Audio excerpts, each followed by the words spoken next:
Good afternoon, everyone.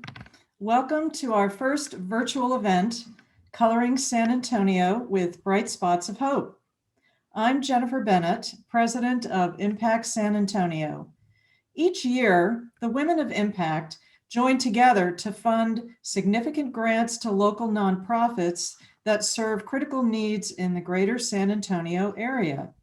Since 2005, we've awarded nearly $4.3 million in grants, and we're thrilled to be part of this year's DreamWeek San Antonio. Today, we'll introduce you to Impact San Antonio and how we support this community. We'll talk briefly about some of our city's most pressing needs and the role that local nonprofits play in the overall health of our community.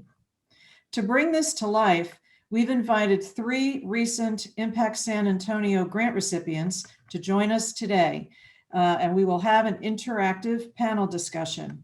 We'll have a chance to talk with leaders from Family Service Association of San Antonio, House of Neighborly Service, and Musical Bridges Around the World. These talented women will share some of the great work their organizations are doing to address critical needs and how they're making a difference in the lives of our residents most affected by these issues. For those of you who may not be as familiar with Impact San Antonio, let me introduce you. We are a group of like-hearted women who come together for the shared purpose of helping our community. Each of our memberships contribute $1,000 each year, with 100% of that $1,000 going to grants, which means that it isn't used to cover operating expenses. These individual contributions are then pooled together to create large grants of $100,000 each. Our selection of grant finalists involve member volunteers who engage in a rigorous process to determine which grant proposals they believe will deliver the most impactful results. And then each year in October, agency finalists make their presentations to the full Impact San Antonio membership, who then cast their votes to determine who will receive these high impact grants. Our goal is to be able to award high impact grants in each of our 5 focus areas. These include arts and culture, education, environment, recreation, and preservation, family, and health and wellness. The number of grants awarded each year is determined by the number of memberships and the resulting size of our grant pool. This past year, we awarded nearly $500,000, and that was contributed by 580 women. What I'd like to do next is to cover some of the challenges that our community is experiencing and which have been made worse by the pandemic. For example, poverty. San Antonio has the highest poverty rate among major metropolitan areas in the US at 13.5%, tied with Miami, but these rates are much higher among Black and Hispanic populations. In terms of health access gaps, over 16% of San Antonians lack health insurance, with rates over 25% in some city council districts. When we talk about food insecurity, because of the COVID pandemic, nearly 18% of households don't have enough to eat. There's insecurity with housing too. 1 in 3 SA households and nearly half of our renters are finding it difficult to pay for the cost of housing. The pandemic has created eviction risk for many. When you look at things like digital access, for many, that's their lifeline to education, employment, telemedicine, unemployment benefits, and more. But 48% of households making less than $20,000 a year have no access from home. Another difficult trend is family violence. We've seen a spike in reports of domestic violence and child abuse, much of it tied to increased stress, isolation, and loss of income triggered by the pandemic. In the education sector, we know that education is linked to better quality of life outcomes, But we need to do more to encourage education beyond high school to help individuals earn a living wage. And in terms of unemployment, as of November, unemployment in our metro area was 7.8%, with the toll being heaviest on low-income workers. Programs are certainly expanding to help those impacted, but more is needed. And then lastly, mobility. Transportation costs can consume 23% or more of household income for up to 70% of households in our area, and many are dependent on public transportation for a wide variety of needs. So that really brings us to talking about nonprofits and how they play such a fundamental role in creating a more equitable and thriving community. By delivering services aimed at the most pressing needs, they help improve the quality of life for many area residents. To quote our mayor, Ron Nierenberg, sometimes their work and impact are dramatic and widely recognized, such as the San Antonio Food Bank's role during the COVID-19 pandemic. More often, nonprofits toil quietly and without fanfare as they help our city's residents improve their lives in less visible ways, such as teaching financial literacy, assisting children and shattered families, buying school supplies, and so much more. With their intimate local knowledge and strong relationships, these organizations often understand better than anyone else their community's challenges and how best to address them. The pandemic has only compounded needs that already existed here in San Antonio. Many of our nonprofits have been tasked with dramatically expanding their support to serve family needs in new and innovative ways, like virtually, while at the same time experiencing significant loss of income and revenue due to canceled fundraising events and other impacts to their operations. Often seen as the voice of the people they serve, many nonprofit leaders are using this opportunity to advocate for systemic change by shedding greater light on the conditions in our community that have contributed to pre-existing needs which are largely disproportionate based on race. Not only do nonprofits make a significant positive social impact through the services they deliver and their advocating to drive systemic change, they're also a very powerful force in the San Antonio area economy. When we look at the Nonprofit Economic Impact Study, which was published in December of 2020, it found that area nonprofits employ nearly 68,000 San Antonios. That's actually about 7% of the metro area's labor force, with an annual payroll of $2.5 billion. And while they inject more than $6 billion into our economy each year through payroll and purchases, we often overlook the significant impact that they have. So, continued investment in our nonprofits will be critical going forward, as we not only rely on them to serve directly, but also to aid in our city's recovery. Now I'm excited to introduce you to our panel. Our goal is for these leaders to share more about the ways they are helping address critical needs in our community, how their Impact San Antonio grants have helped them deliver on their missions, and how the pandemic has impacted their clients and the work of their organization. Our moderator this afternoon is Emily Royall, Smart City Coordinator from the Office of Innovation, City of San Antonio, and an Impact San Antonio member herself. Joining her, I'm pleased to introduce Katie White, VP of Development and Donor Engagement from Family Service Association of San Antonio, Sandra Morales, Executive Director from House of Neighborly Service, and Anya Grakovsky, Artistic Director and CEO, Musical Bridges Around the World. So Emily, I'd like to turn it over to you. Thank you. Thank you so much, Jennifer, and welcome, Katie, Sandra, and Anya, and welcome everyone to this panel.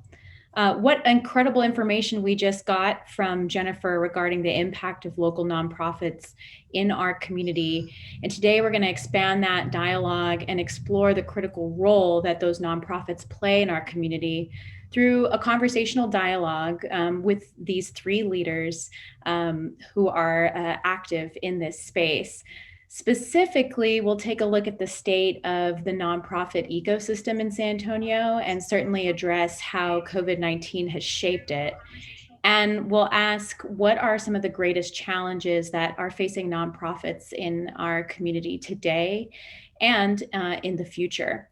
At the end of the discussion, as Elizabeth mentioned, you will be able to have an opportunity to share your questions in the chat. And the chat box appears on the right-hand side of the screen. And I'll get to as many of them as I can before we run out of time with our panel. Now, before we start, I'd like to take a little bit of time for us to get to know our panelists. So I'm going to do just a quick intro for each of them, starting with Anya.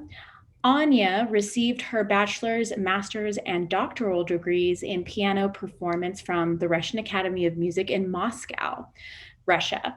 She was a professor at the Nessun State College in Moscow prior to coming to the US in 1989. The position of a staff accompanist is what brought her to UTSA in 1991. In the US, she had the great honor of serving as an accompanist for the legendary American bass baritone William Warfield. She is recorded with the Moscow State Symphony, German, Swiss, and Czech National Radio, numerous piano solo recordings, as well as chamber music CDs and DVDs. Anya has performed as a soloist and chamber musician around the world. She has a fiery passion for music, if you didn't already guess, commitment to San Antonio, and connections to world-class musicians, where she's provided a platform for the creation of an exciting new musical experience, musical bridges around the world. With the avid support of a group of local music lovers, in 1998, Anya designed a series of salon concerts in private residences. And by 1999, that programming actually extended to the San Fernando Cathedral, and in 2000 to the McAllister Auditorium. Currently, Musical Bridges Around the World programming reaches over 80,000 people a year in the greater San Antonio metro area. So thank you, Anya, for all of your service, and welcome. Next, I have Katie White, who is from Family Service. Katie White is the VP of Development and Donor Engagement for Family Service. As a native of Birmingham, Alabama, she proudly calls San Antonio her home. Katie is a musician turned nonprofit fundraiser. A native of Birmingham, Alabama, she proudly calls San Antonio home. Guess what? I'm going to say it twice.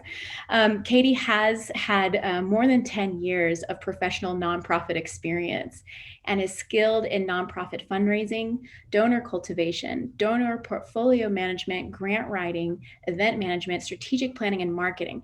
Basically, all the things that you need to run an entire nonprofit. Katie is devoted to creating a San Antonio that is strong for everyone, and towards that end is highly engaged in the nonprofit community as a board member, volunteer, and community advocate. So we very much look forward to Katie's perspective on this panel, and welcome Katie.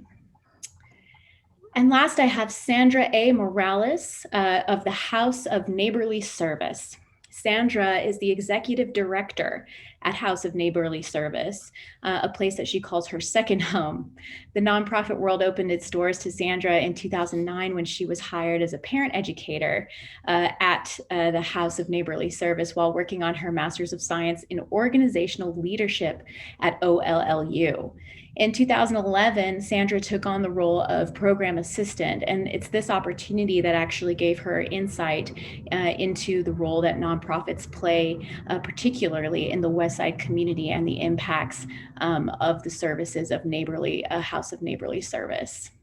In fall of 2014, the board of directors actually appointed Sandra as an interim executive director, and in 2015 hired her as the new executive director, due in part to her work towards strengthening programs, increasing revenue through grant writing, individual donations, and tuition from their Child Development Center. After positioning the House of Neighborly Service to propel forward, Sandra looks forward to collaborating with organizations to expand services and leverage resources to help sustain this nonprofit. She is an alumni cohort member of the Tesoro Leadership Fellowship Program through the San Antonio Area Foundation and Social Venture Partners San Antonio inaugural fellowship. And she's also the current member of the H.E. Butt Foundation's Capacity Building Cohort and Anderson Foundation's Executive Director Cohort. But I will highlight that the most important role in her life, according to Sandra, is that of her motherhood to 4 children and grandmother to 9 children. Sandra loves spending time with her family, and her hobbies include do-it-yourself projects and visiting surrounding parks and trails and photography. So wonderful, dynamic people. Welcome, Sandra, Anya, and Katie. Now, I think our first question that I'd really like to pose here is to have each of you describe a little bit about the mission that your nonprofits are striving towards, and how you have worked in recent months to serve your clients and their needs. Just kind of a high-level overview of each of your organizations. And why don't we kick it off with Anya? Well, hello, first of all, and thank you for inviting me to be a part of this reputable panel. I'm very excited to be part of this family of hardworking, talented women. Mission of Musical Bridges is to transform lives through multicultural performing and visual arts programming by shattering barriers, creating connectivity, inspiring hope for those with least access. We've been around for 23 years. I've been fortunate to start this organization many years ago, and collectively through our programming. Before the pandemic, we were reaching upwards of 80,000 people. Our board of directors believe that great art should be accessible to all, so all our public performances are free and open to the public. And then pandemic has happened. And so what do? We've been contacted by a lot of our audiences who expressed their wish for us to stay and continue our offerings. And we're fortunate to have very creative staff. We are very adventurous bunch thinking outside the box. And so we moved all our programming online right away. So it started actually like in March of 2020. Our musical evenings at San Fernando Cathedral became musical documentaries. All of us have pretty much learned new profession, like myself, and our artistic coordinator spent last 10 days cutting videos, believe it or not. We're getting ready to present next San Fernando concert, where we had to hire a filming crew in Italy to film him. And now 2 of us been cutting this video, which we're not really experienced in that, but we learned as we go. And hopefully San Antonio will like this production, which will air next Sunday. Musical Sprouts, the program where Impact San Antonio really played very important role in developing that program.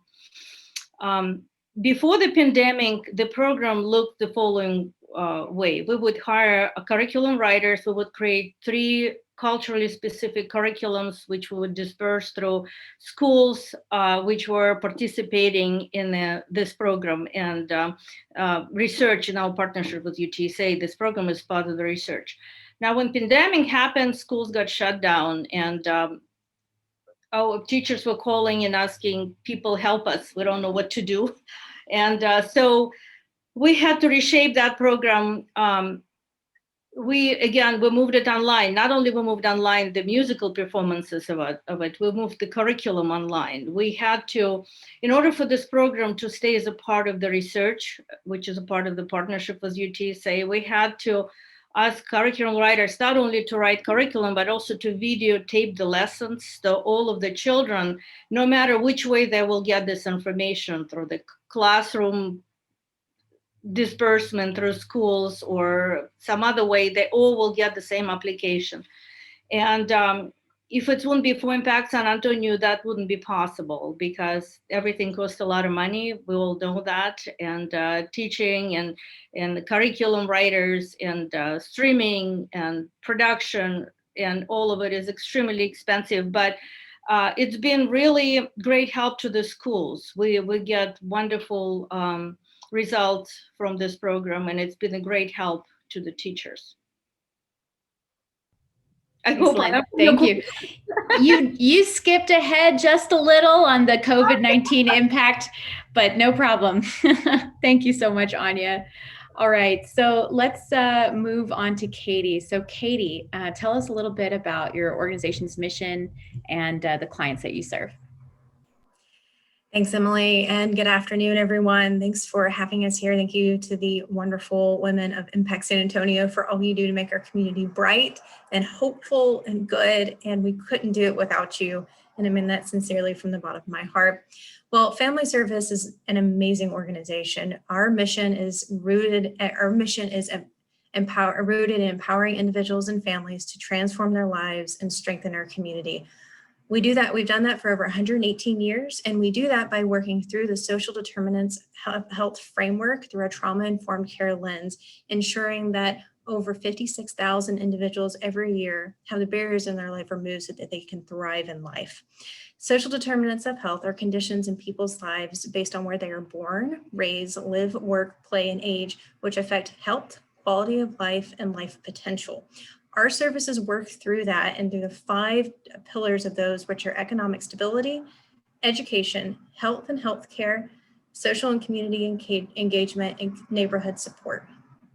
Our programs are focused on making sure that our clients have everything they need to succeed, not only for today, but for all of life. And as how we've been able to do that in COVID, we'll talk about that in a minute, I'm sure, but we had to reimagine a few of our services, but we stayed open the entire time, understanding that we couldn't close our doors, not even for a single day, in order to make sure that the clients that we serve have everything they need to make sure that they can get through this pandemic, and collectively we can be strong together as a community. And I'm so grateful to be here, and I can't wait to have the rest of this panel.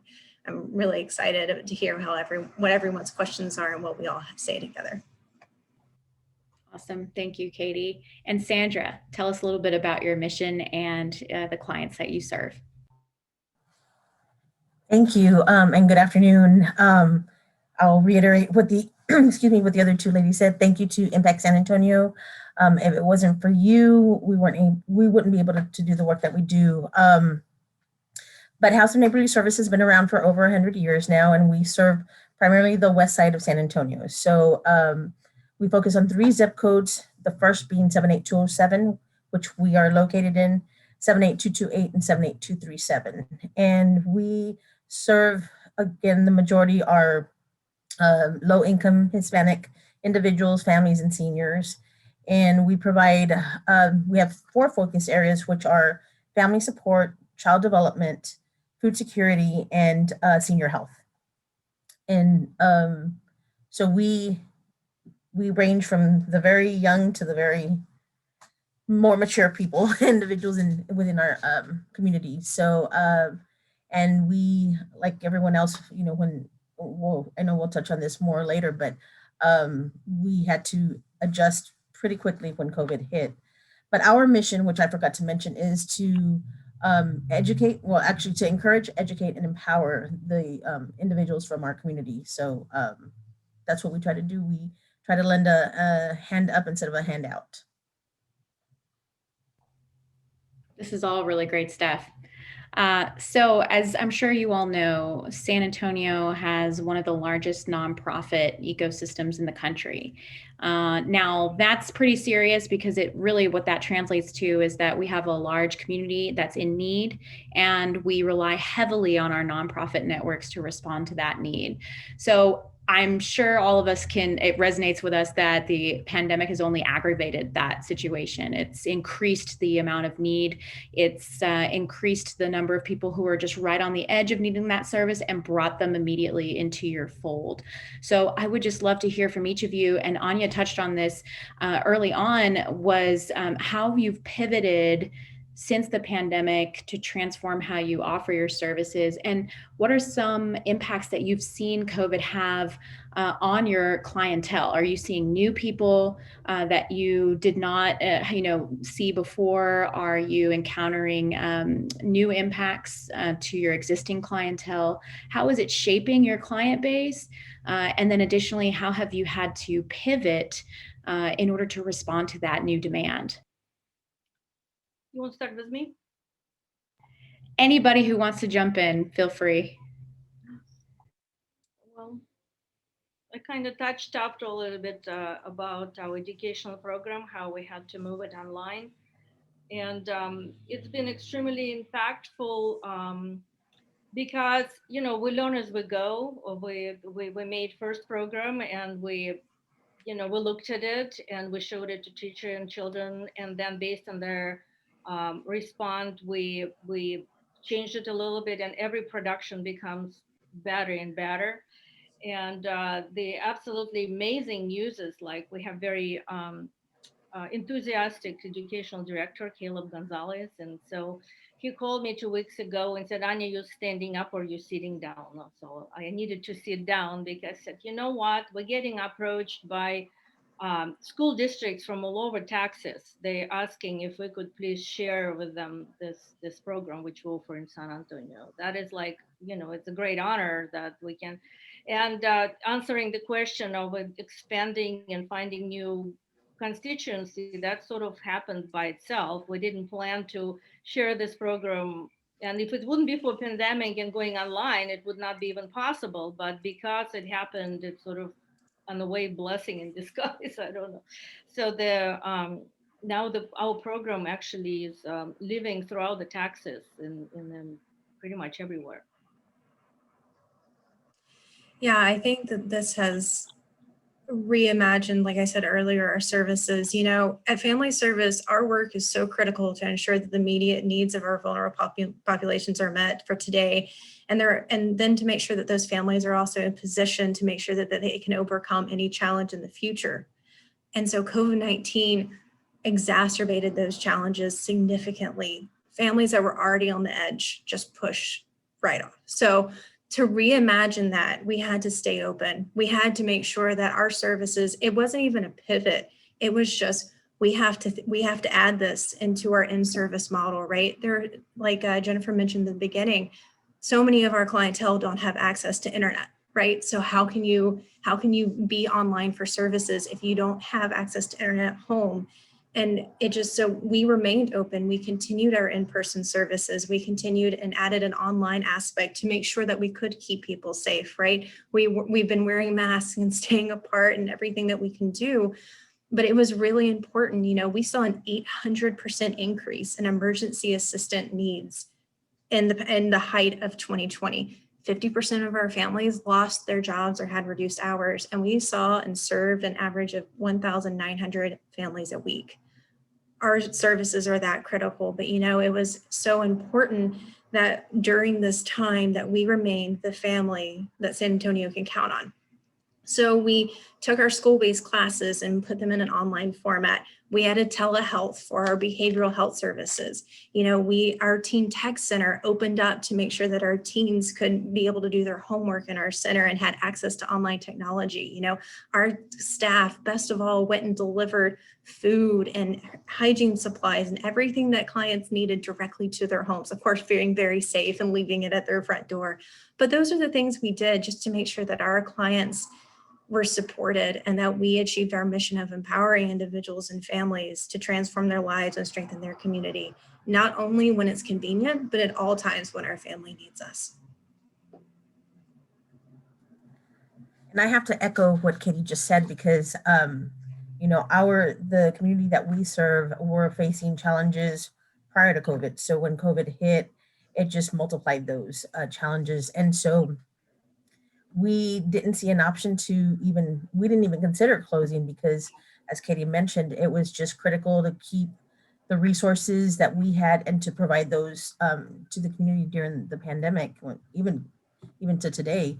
But, and it's just, prior to COVID, we had a we would provide communal meals to our seniors and have senior activities. Of course, the activities were put we just had to halt those.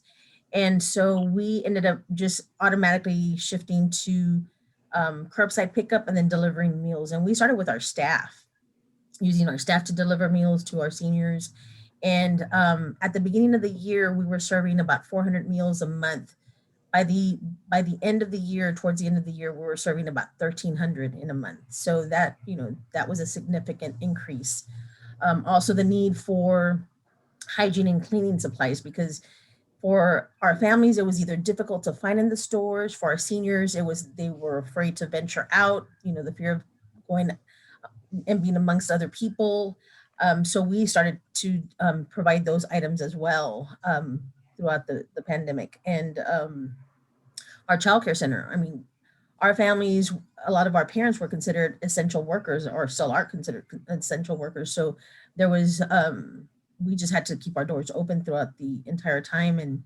And so it's been challenging for our families. Parents have, like Katie had also mentioned, have lost jobs or have seen a significant reduction in hours. We had 2-parent households they were both working parents to the equivalent of 1 working parent. And so we also offered our Wi-Fi service to our after school program, because the digital divide was very apparent, during this time. And so, as well as our seniors, because some of our senior programming shifted to virtual, and our seniors have never had to depend on, tablets or even their phone other than using it for phone calls. So getting them to become, even to teach them was a challenge for us. And so we just hit a lot of, challenges or barriers, but we were able to find one way or another to overcome those. And so we've just been, constantly working from the very beginning and just getting through 2020. So I'm hearing kind of 3 major themes here. One, obviously the demand for all of your services and offerings has increased, in many cases more than 50%. 2, you're having to pivot and innovate on the fly on how to offer some of your services virtually or transform how you offer in-person services safely. And 3, the digital divide is really impacting how you are offering your services and, what kind of resources that you need in order to do that.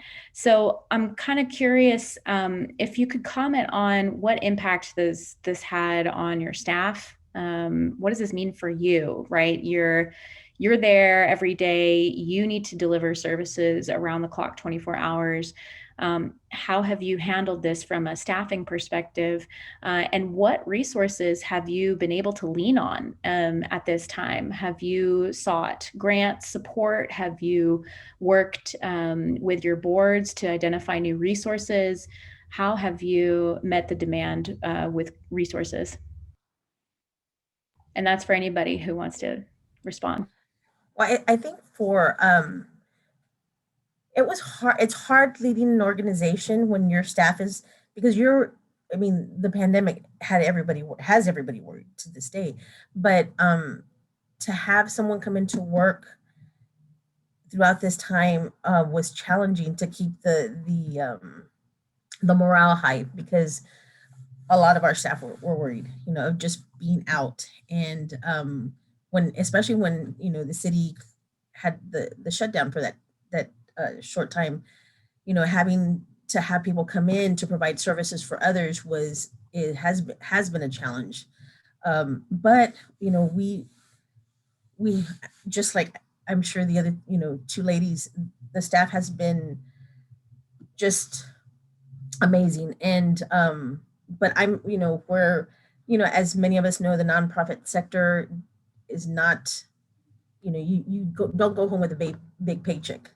But, we've been able to offer extra time off and just making sure that our staff is taking care of themselves, and because we're taking care of others, and we need to make sure that we're taking care of ourselves as well. So when we could, we'd let them go a little early at the end of the day. And we were just being very flexible throughout this time. And so but it a lot of sleepless nights for me, and I'm sure for everybody else. So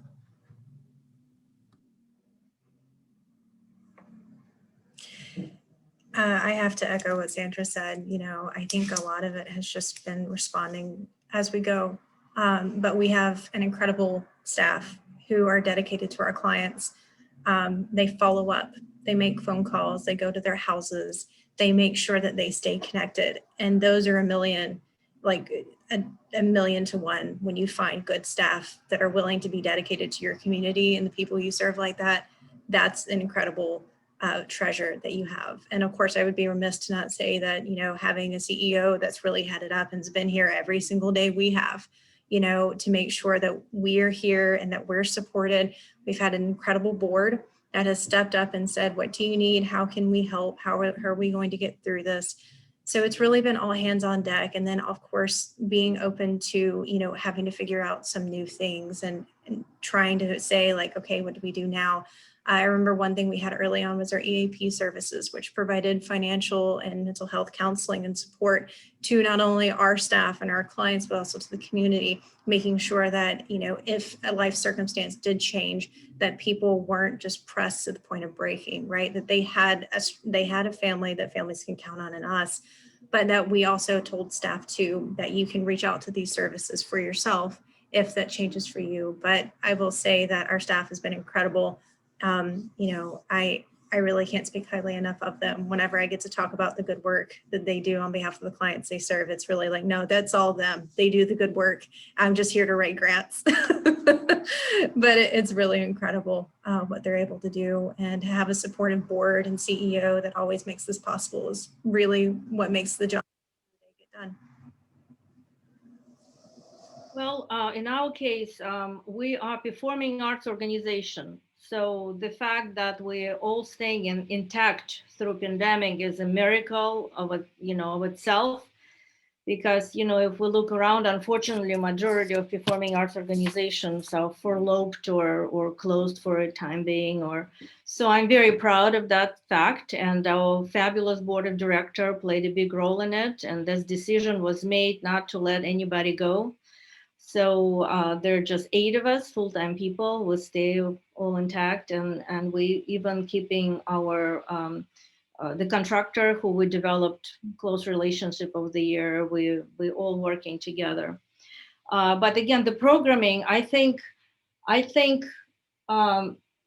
we found this new way to communicate with the people all over the world now because of the being on internet. And hopefully we will, when things will get back to normal, which I hope will happen soon, I think we will find some kind of hybrid model where we're going to come back to the live performances and communicating with audience, but also we'll keep what we've learned over this time, and will not let it go in vain, kind of. We're going to produce hybrid programming from now on. Wow. So there's definitely some kind of systemic changes that are long lasting as a result of the pandemic. You're not just reacting, you're actually integrating some change that will be long lasting to your programming. That's really interesting. So let's talk a little bit about Impact SA and kind of your engagement with Impact SA. I'd love to hear a little bit. You're all grant recipients. It would be great to hear, how you found out about Impact SA and what role that grant has played for you in terms of achieving your goals.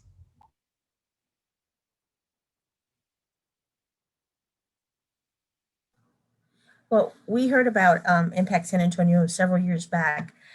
We never thought we had a program or a project that would be significant enough to receive funding from Impact San Antonio. Up until 2018 that we applied for the first time, we received a support grant, which went to our family support focus area. And then in 2019, we received the $100,000, which we were very happy about, ecstatic, I should say. And because that's going towards purchasing kitchen equipment for our renovated space.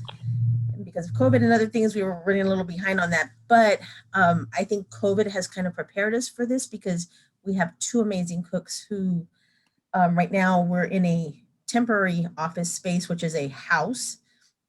So our two cooks prepare meals in a residential kitchen. And so we're providing all those meals for those individuals right now. So, but the equipment that we're going to purchase is really going to will support the service that we're providing, because we're anticipating even more meals than what we're providing right now, and we're hoping to continue the delivery as well. So we're looking at probably doubling, if not tripling, the amount of meals we'll be providing once our kitchen space is renovated. So that's a tremendous impact for the organization and for our community, because we didn't necessarily know what the impact was until COVID really hit, that we identified other seniors that we weren't serving that were in need of additional food assistance through meals and also through our food boxes, which is another area that we're happy about, because we'll actually have a walk-in cooler that we've never had. We used to have like 10 residential refrigerators. So they are really making an impact with our organization and with the west side of San Antonio. So we are very, very, very happy and very, very grateful.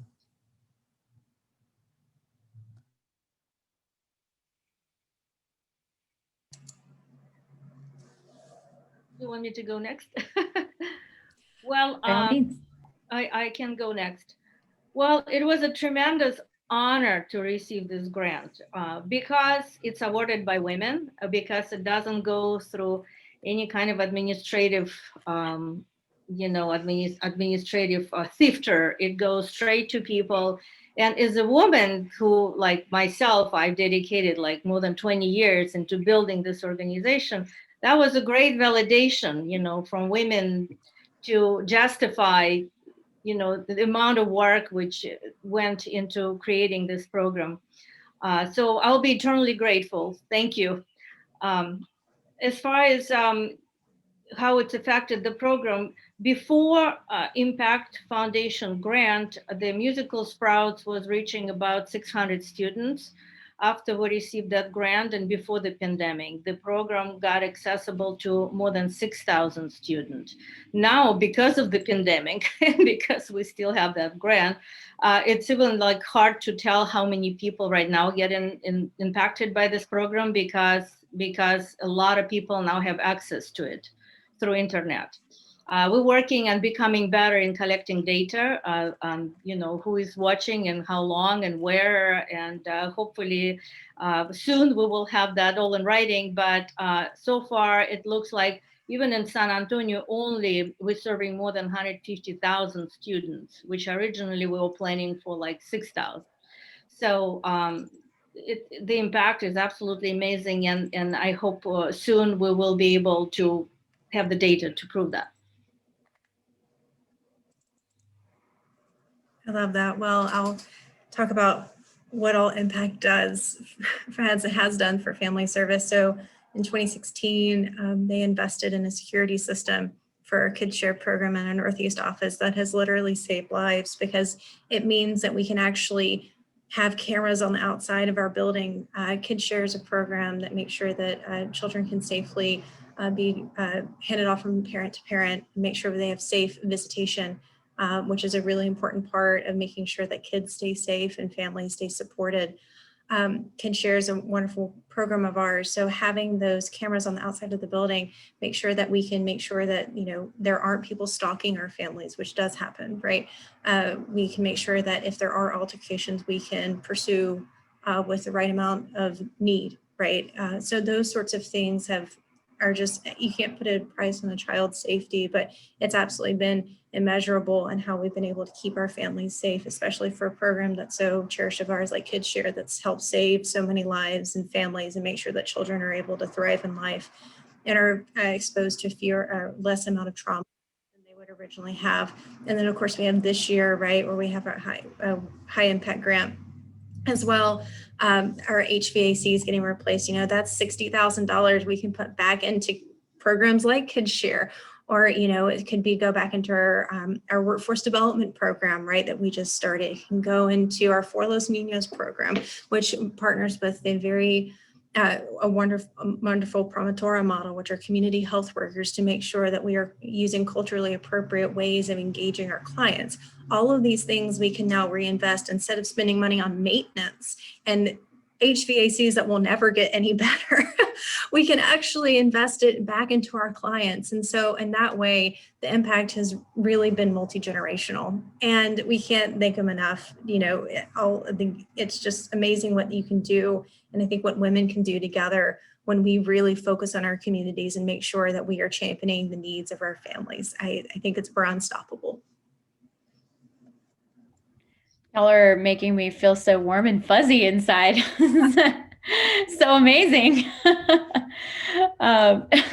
Somebody mentioned in the chat recently that the theme for DreamWeek this year is life, liberty, and the pursuit of happiness.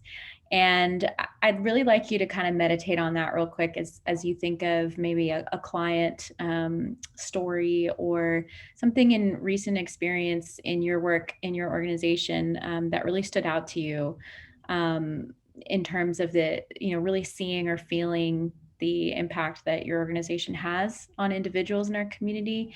And if there's a story that any of you might like to share to that effect, I think that would really help illuminate kind of the effects that you have in our community.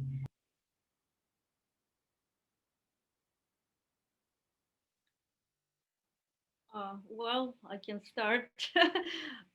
Through our programming at the school and for children, we introduce children to different cultures from around the world. And one of the ladies' story was that after listening to and experiencing the Russian concert and Russian performance and language and all that, quite a few kids said that what they want to do next, they want to travel to Russia.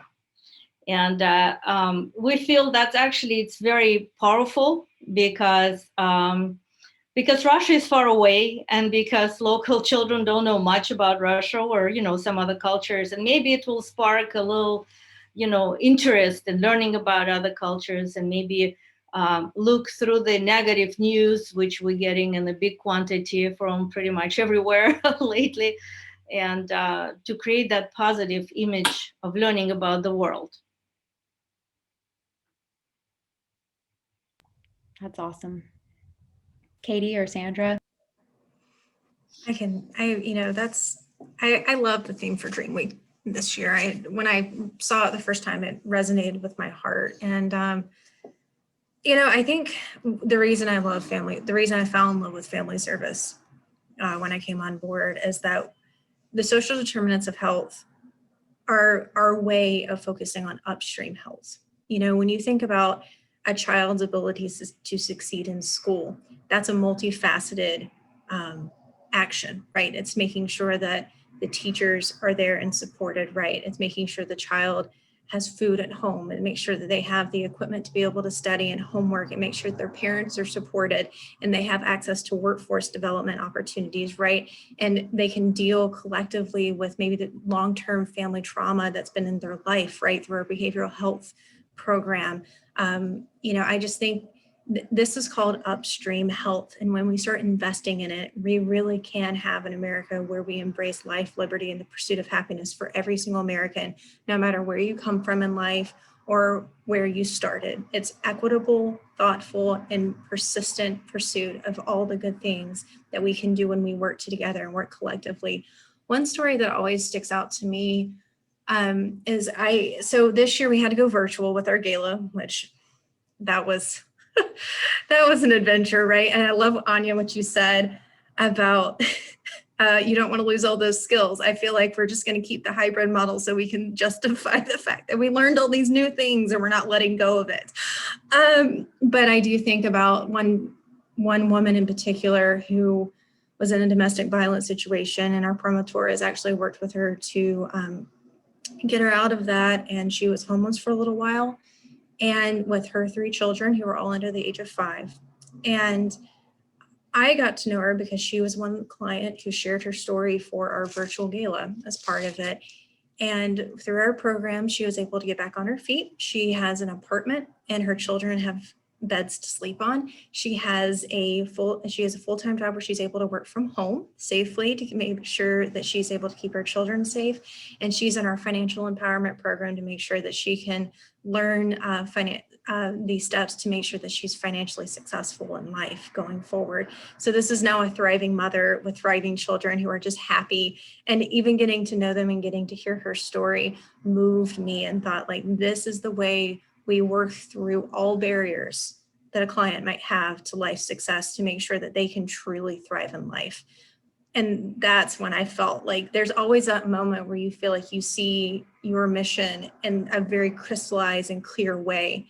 And that was when it was like, this is how I understand. I see how it all fits together. I always did intellectually, but until you understand it with your heart, that's when you really start to get it. That is beautiful. Thanks for sharing that, Katie, with us. That's amazing. And Sandra. So again, I have to echo some of what Katie was just sharing. To me, I just have this passion for the West Side and the community that we serve and the organization, because when I look at the people who have walked through our doors, I was one of those individuals at one time. I was a teen mom and faced multiple challenges, but I had a good support system. I had good family. I had, education, you name it. And so not everyone is as fortunate. And so I think that's part of what drives me to do as much as I can for the community that we're in. But one story that, two things that stand out for me is our after school program. We only have two staff, one two actually are part-time because one wears another hat, but it was always, excuse me, the focus of children, but they became more of a support system for our parents because, they were in need of so many things. They had loss of income, so trying to find additional resources for them. That was very touching to see. And so, it wasn't just engaging with the children, it was also engaging with the parents. And not just once a week, you're talking about throughout the entire week, just to see how they're doing, just lending an ear, you name it, they did it, whatever they could do for them. The other is one of our senior couples that have been participating in our program for a number of years now. They would come constantly, they drive, they only lived a couple of blocks away, but Julia which is the wife, had suffered some back problems, a back injury. So they would drive over and participated in chair yoga, Zumba, you name it, they were there. So when it was very upsetting for them when we had to shut everything down, but they would continue to pick up their meals though when we pivoted on our senior meals. But then Tony, the husband, was diagnosed with prostate cancer.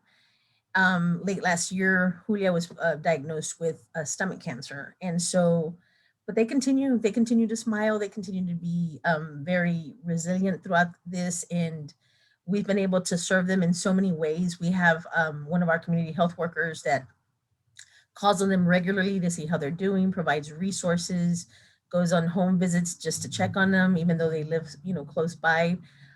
We continue to deliver their meals 4 days out of the week. We provide food boxes, everything to them. So they're very prideful people, very appreciative. And like I said, they just have a good outlook on life, even though they're facing, multiple obstacles at this time. And so that's one story that's very touching for me because I would always interact with them when I'd see them. So that's one of the things we miss, but that's on a side note. But yeah, those are just a couple of things that come to mind. That's really powerful stuff from each of you. I actually feel like I opened Pandora's box a little bit by asking that question. But it's very clear that the work that you do, has a very real and material impact for people in San Antonio, which is pretty incredible to really understand and kind of appreciate through those stories. in our last 3 to 5 minutes, I really want to kind of touch on something that each of you sort of hinted at, which is you all acknowledge that you are part of a system, right? You're part of an ecosystem of nonprofits, clients, issues in our community, and you kind of see yourselves as embedded, right, in this network. From your vantage point right now, what is the most important thing to protect the health of that network? What do nonprofits need to continue their service the most at this time and moving forward in San Antonio?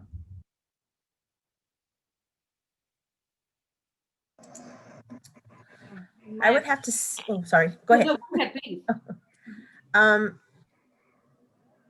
In my opinion, I would say financial investment, and more importantly, I think, especially because of 2020, more unrestricted funds, because being able to provide those resources sometimes isn't easy, because if you have certain designations, and it's kind of hard to do that, especially during trying times.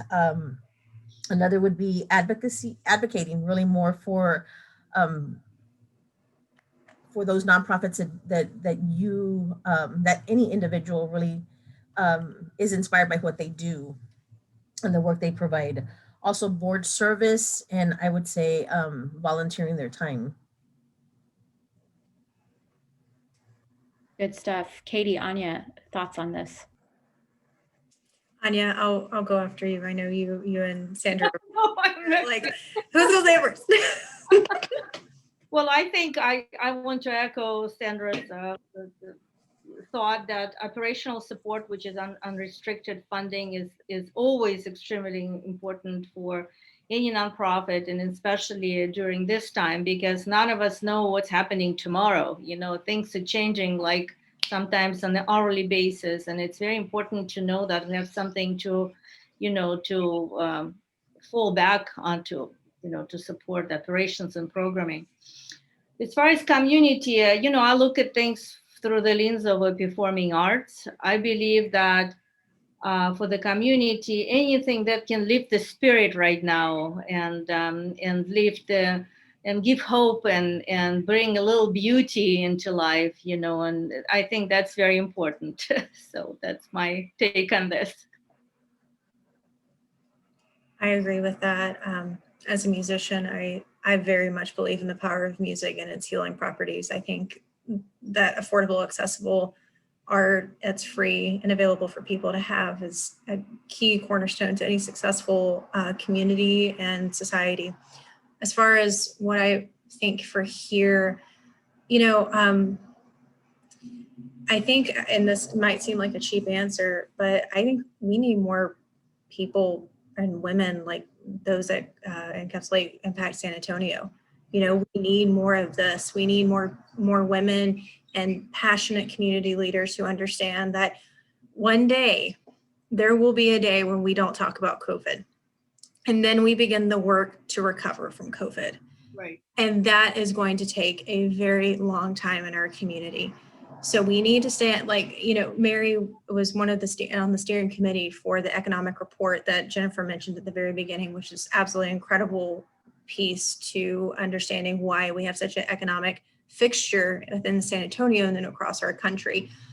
But it really is us standing shoulder to shoulder, understanding that we all have our work cut out for us in supporting our community, that we are the connective tissue that makes sure that our community stays supported and that there's no child or family that falls through. It's going to take a very long time to do this, but we can do it. And especially if we undertake, instead of making this transactional, thinking about it as transformative work, that's really where we'll still start to see the needle move forward a lot. No. Round of applause. Well, thank you, each of you. Obviously, the work that you're doing is pretty amazing. You're getting a lot of love in the chat, and we're all so grateful at Impact SA and in the community at large for the work that you and your teams and your staff are doing to serve our community. We are going to transition now into some questions, a little bit of Q&A. We've reserved some time for that. I just want to encourage folks to drop your questions in the chat box on the far right of the Zoom screen that you have up there. And you should be able to ask your questions from there. So I'm going to start off with a couple. The first one is for Katie and Sandra. And this is, have you seen that the families that you serve initially who lost jobs or they lost hours, are they able to regain employment? What is kind of your feeling there for those folks? Some of our families are in the work in the restaurant business, and so with the the closing or the reduction of the capacity has affected their employment in some cases. So there's some chance. I mean, whenever we get back to some type of normalcy, but as of right now, most of them stand in the same position they were last year. Yeah, and I'm going to echo a lot of that too. You know, we certainly are a very long way from all of our families being fully employed again, but our Financial Empowerment Center has seen a huge increase in clients for that, to make sure that they are placed with other job opportunities, that we work collaboratively with our partners to make sure that they have every ability to be able to take those jobs. And then of course we launched our workforce development program, which is really working with individuals that have never gone to college, maybe even have a GED, maybe didn't even get their high school degree, to really make sure that they are invested in workforce development opportunities like fixing air conditioners. And we're actually launching one about like for repairing wooden windows and for historic homes, all of these very needed jobs that we can provide the training for, that are able, people are then able to go out and earn very good livings and support their families. Like, this is the way we deal with that, but it's going to be a challenge for a while.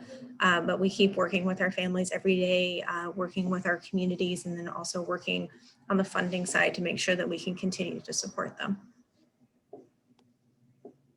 Thank y'all. And as we proceed with this Q&A, I also just want to add that Jennifer Bennett and Kim Gilbert from Impact San Antonio are also joining us for this Q&A. So feel free to address your questions to them as well. So the next question that I have is for Anya. Anya, have your programs helped bridge cultural differences in these times of racial tensions?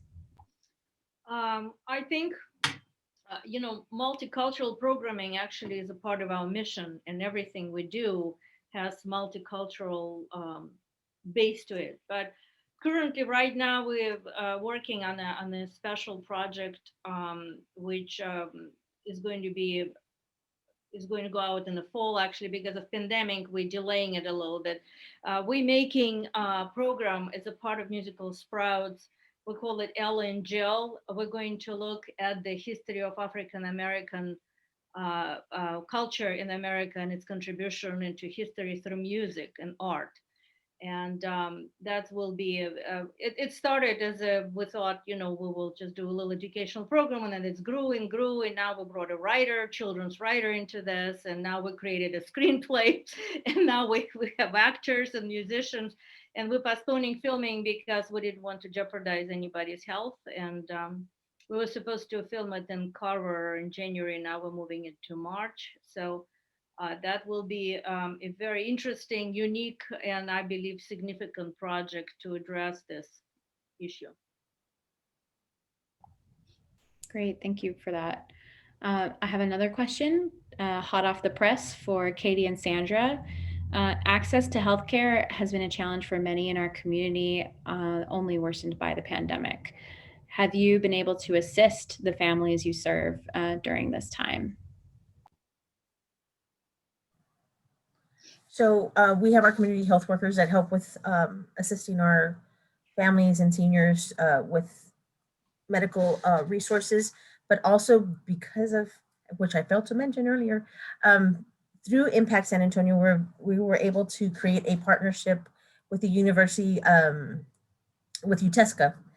And so we work with Dr. Patel and her team, and they come and they visit with our seniors and do medical screenings and visits with them. So So, and that's primarily with our senior population.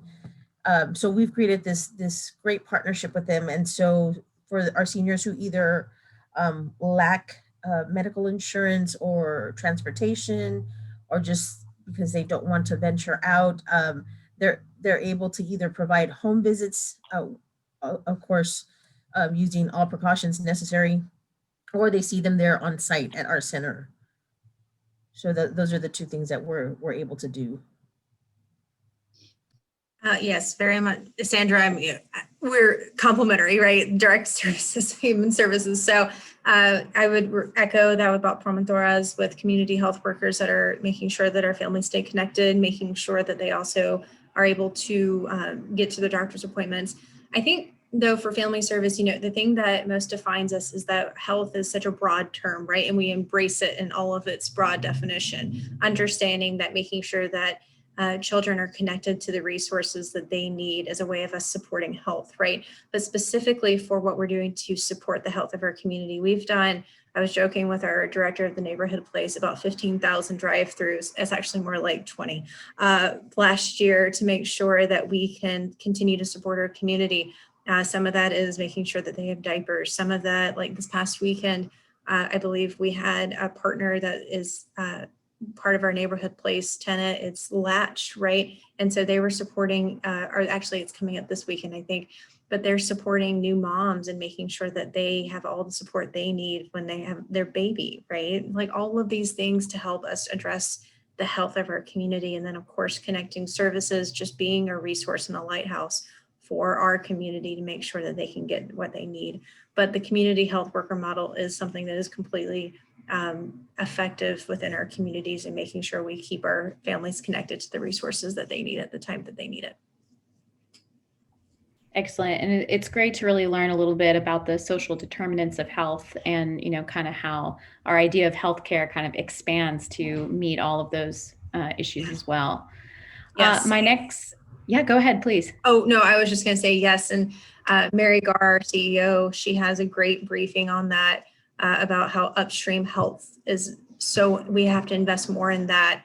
We invest a lot in downstream health, which is the reaction to what happens when we don't address the care that our communities need. But if we're investing in the structures that make sure that they can thrive in life, that's truly upstream health. So I wish she was here so she could talk about that a little bit more. She is an expert, literally the expert on that.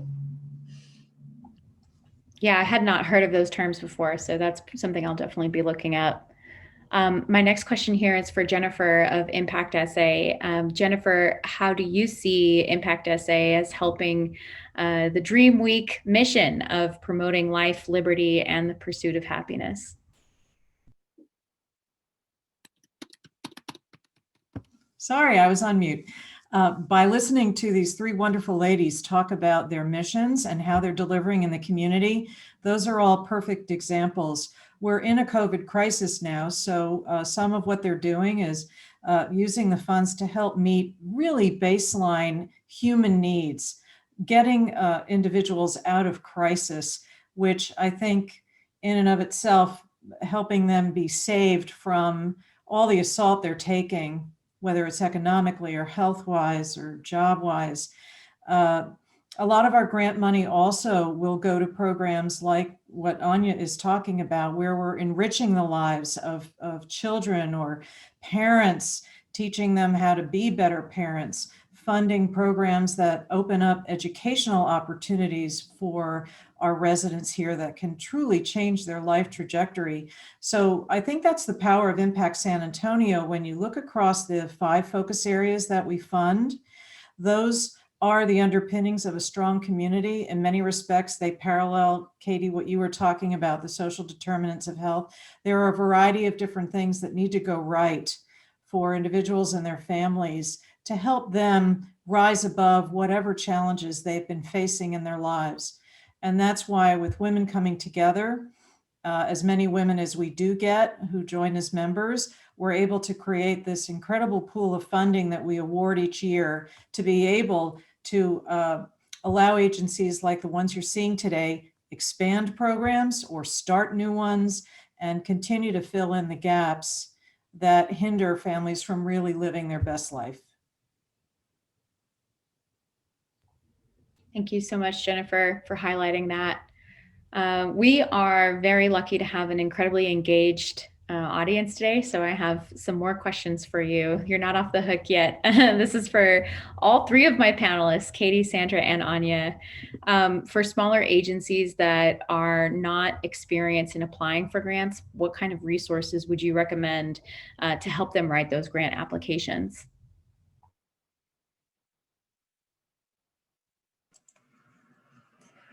The Area Foundation. Honestly, that's a tremendous resource. You can go online to the foundation directory and look at it.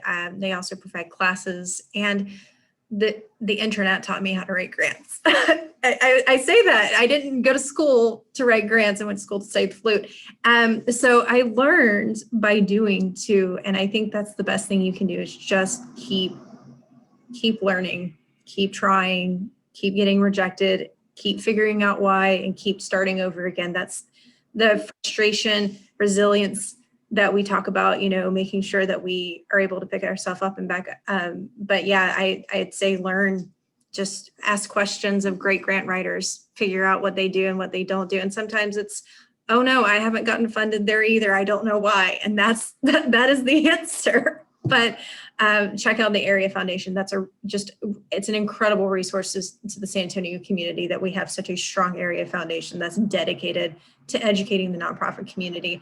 And then again, just keep going, just keep writing. I'll reiterate what Katie said, because I didn't go to school for that either. And so now we are very fortunate to have a grant writer. We've had a grant writer for the last, a development person, I'm sorry, for the last couple of years now, 2-3 years. And so, but prior to that, it was just learning, and the Area Foundation's a good place to start, and reach out to colleagues also, people who have done this previously, to get some help, and then also reaching out to the foundations and find out if you're rejected, why. Was there something I missed? Was it maybe the way it was written? So just asking questions and just reaching out.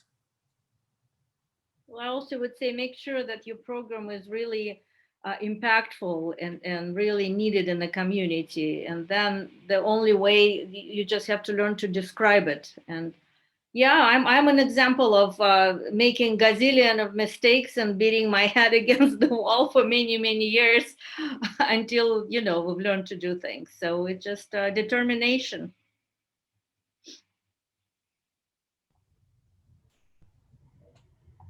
Excellent. Yeah, it's really great to kind of get a little bit into the weeds about some of these, tangible ways that folks can model off of what you do and build, hopefully, their own successful nonprofit ventures to serve our community as well. So I believe that is all the questions that we have for this evening. Great way to wrap up the panel. I just want to thank our panelists for joining us this evening, as well as Impact SA for creating this opportunity for us to have this discussion today and really kind of illuminate both the challenges and opportunities that nonprofits are facing in our community, and really give a moment to truly highlight the amazing work that each of these organizations is doing to affect people's lives and change lives in our community. I learned a lot by hearing each of you describe your experiences and your work. So thank you so much. And with that, I'm going to turn it back over to Jennifer Bennett to wrap us up. Jennifer. Yes, thank you so much, everyone, for joining us this afternoon. I started the broadcast with a litany of really depressing statistics. And how did we end? We ended on a really upbeat note where we heard from these wonderful agencies that are doing fantastic work, the stories of the families that have been helped by them and the way lives are changing. That's really what philanthropy is all about. And I couldn't be happier to have them here with us. So thank you. We hope that you really appreciate the powerful work being done here, and a greater awareness too of Impact San Antonio, both in terms of us funding agencies. We want to make sure that we're known as much as we can be in the community, because we do want to be an enduring resource for funding, and that inviting women to join us, the more women we have, then the more good that we can do in the community.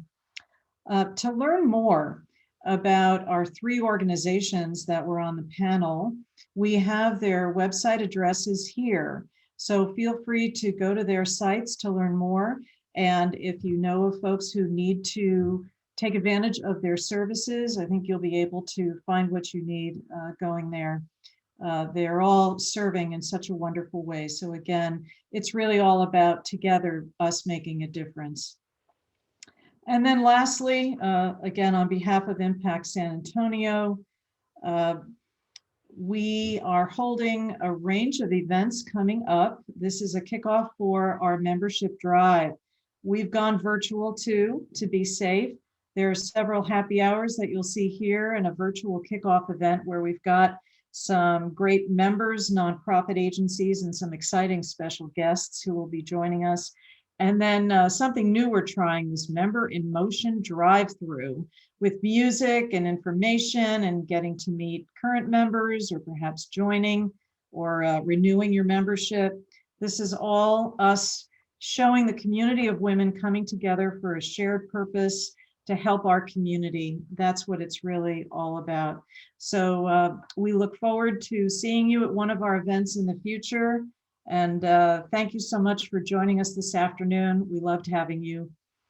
Have a great evening.